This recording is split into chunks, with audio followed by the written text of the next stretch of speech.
Students, आज हम ये Vercel algorithm for finding the path matrix of a graph from adjacency matrix. Adjacency matrix से हम एक पाथ मैट्रिक्स निकालेंगे। तो कौन से उसका यूज करके? Vercel algorithm. कौन सा एल्गोरिथम है? Vercel algorithm. वर्सल एल्गोरिथम, ठीक है। इसका यूज करते हुए हम करेंगे। तो देखिए, गिवन द एडजेंसी मैट्रिक्स, मान लो आपको क्या है, एक एडजेंसी मैट्रिक्स ए गिवन है, ठीक है।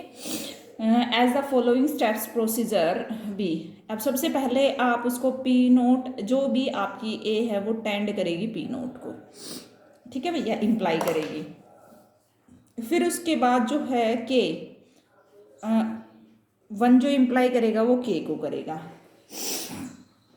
List the location, list the location, list the location P1 P2 in the column K of Pk minus 1।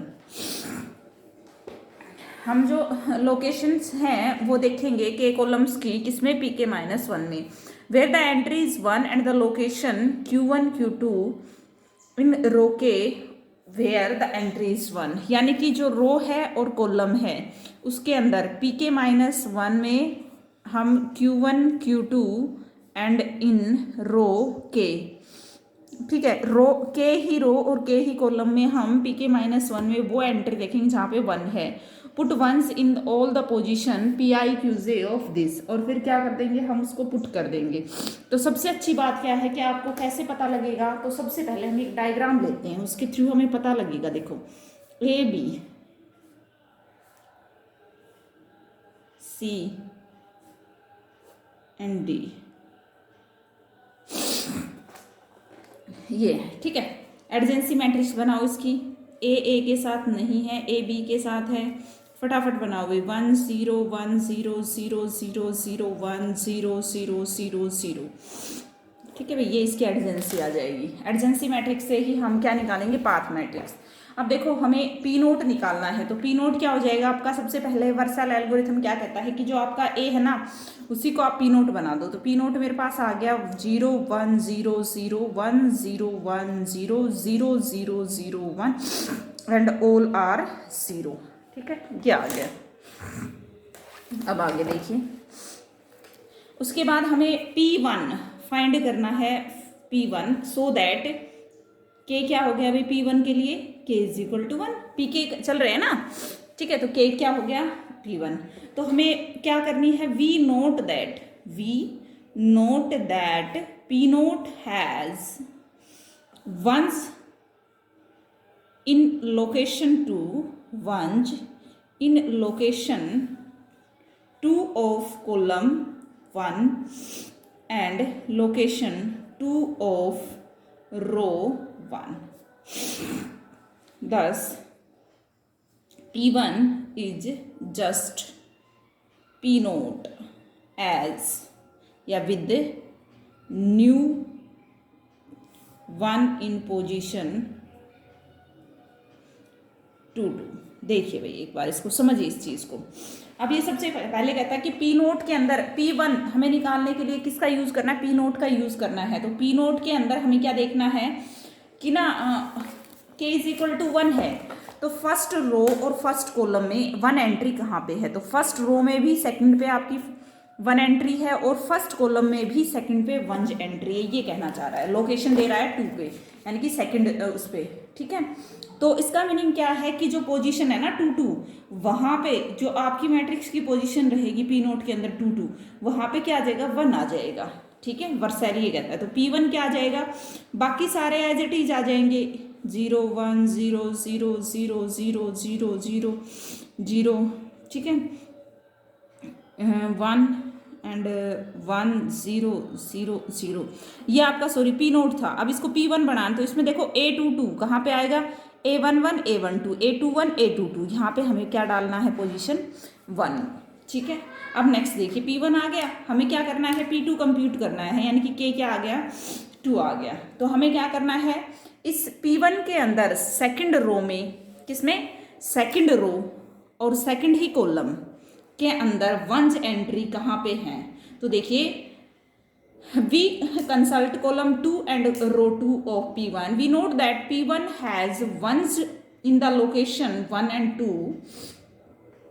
Column के अंदर देखिए पहले 1 और 2 के अंदर, दोनों के अंदर क्या है, 1 है, ठीक है।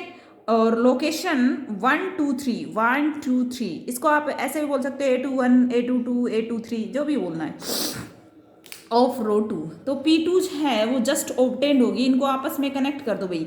ये जो कॉलम था वो तो 1 2 पे है, ठीक है, और लोकेशन इसकी, और इसकी क्या है 1 2 3 पे लोकेशन है। तो इनको कनेक्ट करो आपस में, 1 1 हो गया, 1 2 हो गया, 1 3 हो गया, 2 1 हो गया, 2 2 हो गया, और 2 3 हो गया, ठीक है।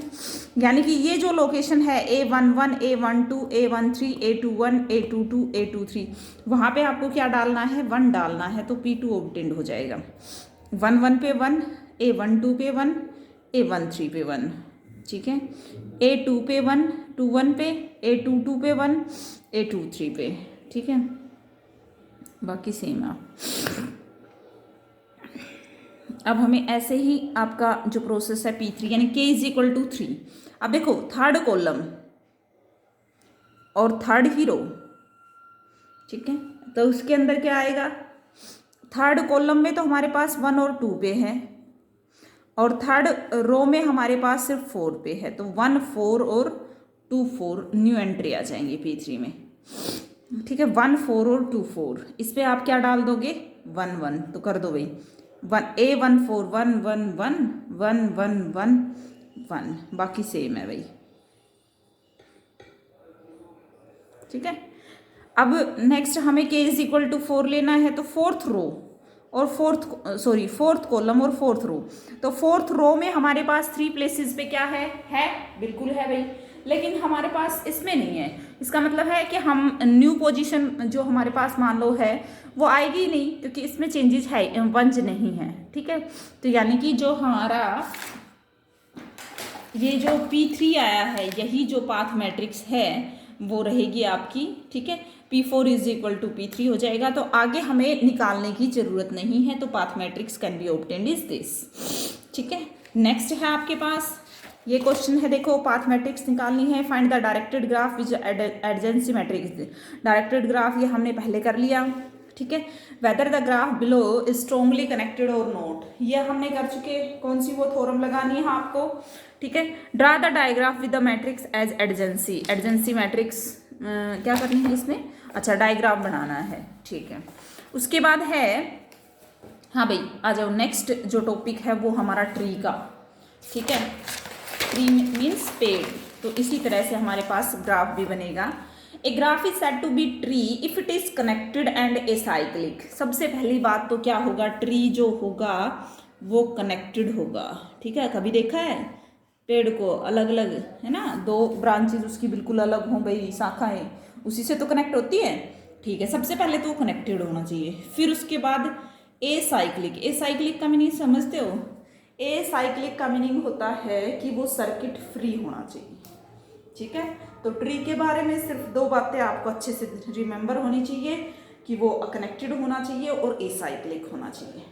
ए trivial tree is a graph consist of a single vertex.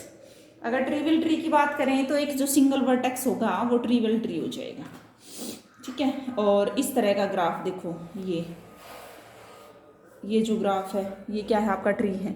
कोई भी ग्राफ ट्री तभी होगा जब वो कनेक्टेड होगा और क्या होगा, सर्किट फ्री होगा। A collection of disjoint trees is called forest. मान लो डिसजॉइंट ट्रीज हैं, उनकी जो कलेक्शन होगी उनको क्या बोलेंगे, फॉरेस्ट बोलेंगे, ठीक है, जंगल बन जाएगा। A vertex of degree 1 in a tree is called leaf, ठीक है। अगर किसी वर्टेक्स की डिग्री 1 है, ठीक है, अगर उसके अंदर ट्री के अंदर एक वर्टेक्स की डिग्री 1 है तो उसको हम बोलेंगे लीफ या फिर टर्मिनल नोड। और vertex of degree larger than 1 is called branch. अगर 1 से ज़्यादा हो जाएंगी तो उसको क्या बोलेंगे कि वो उसकी शाखाएं हैं, ठीक है, ब्रांच नोड या फिर इंटरनल नोड, 2 नाम है इसके।